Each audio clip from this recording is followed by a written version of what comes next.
La commande where en SQL, elle permet de filtrer les lignes.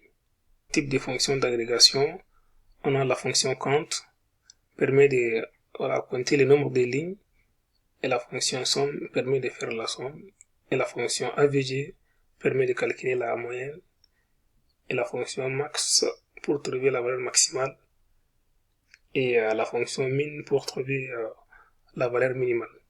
Donc ces fonctions d'agrégation sont très utilisées en SQL et surtout avec group by pour regrouper les données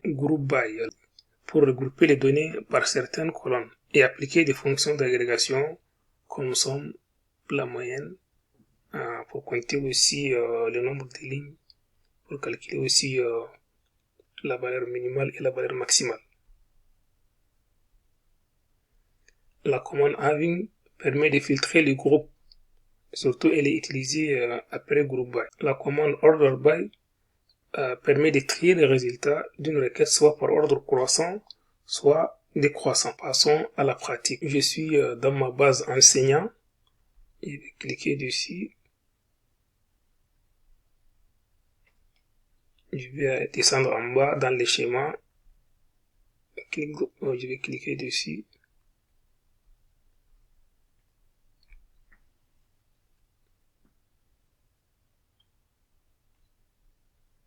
Je descends pour voir mes deux tables. J'ai créé deux tables. Vous voyez ici, je clique sur la table.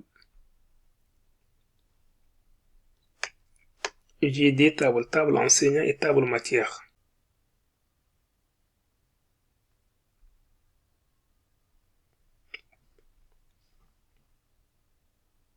Ça, c'est la syntaxe de la commande where. Avec la commande select, on sélectionne les différentes colonnes et on doit spécifier aussi la table. Et maintenant, je vais sélectionner la table matière pour voir le contenu. Dans la table matière, on a différentes colonnes. Moi, je vais filtrer la ligne physique, par exemple cette ligne, la ligne 2, la ligne qui contient la matière physique. En utilisant la commande where, on a dit tout à l'heure que la commande where permet de filtrer les lignes. Oui, juste where, j'ai choisi la colonne LB matière et matière égale à physique. Donc je vais exécuter ce code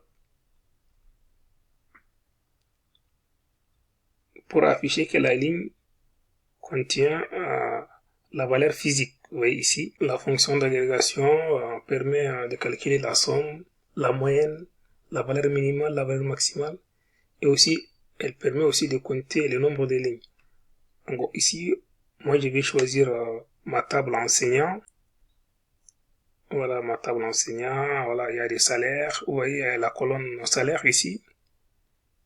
Et je vais calculer les salaires moyens des enseignants. Donc, pour cela, je vais effacer étoile là. Je vais insérer AVG. La fonction AVG permet de calculer les salaires moyens. Donc, je vais exécuter ma requête. Voilà les résultats. Les salaires moyens des enseignants. Il est 3700. La syntaxe de group by. La syntaxe, elle est simple. Vous voyez, avec la commande select, on sélectionne d'abord la colonne de regroupement. Ça, c'est la colonne de regroupement. Dans notre cas ici, je vais choisir la colonne nom des enseignants. Et après, on doit choisir aussi une colonne d'agrégation. Ici, dans notre cas, je vais choisir la colonne salaire. Et la table que je dois choisir, c'est la table enseignant. Et après, je vais appliquer group by à la colonne de regroupement. Vous voyez, la colonne qui est ici en haut. Voilà. Je vais appliquer, vous voyez ici, j'ai choisi la colonne nom des enseignants. somme. Je vais avoir somme de salaire par enseignant. Je vais exécuter ma requête. Voilà le résultat. La commande A, ici vous voyez, j'ai utilisé la commande A après groupe by pour filtrer les salaires supérieurs à 3600. Donc je vais exécuter le code. Vous voyez les résultats, les salaires qui apparaissent sont des salaires supérieurs à 3600. On a filtré les données après groupe by.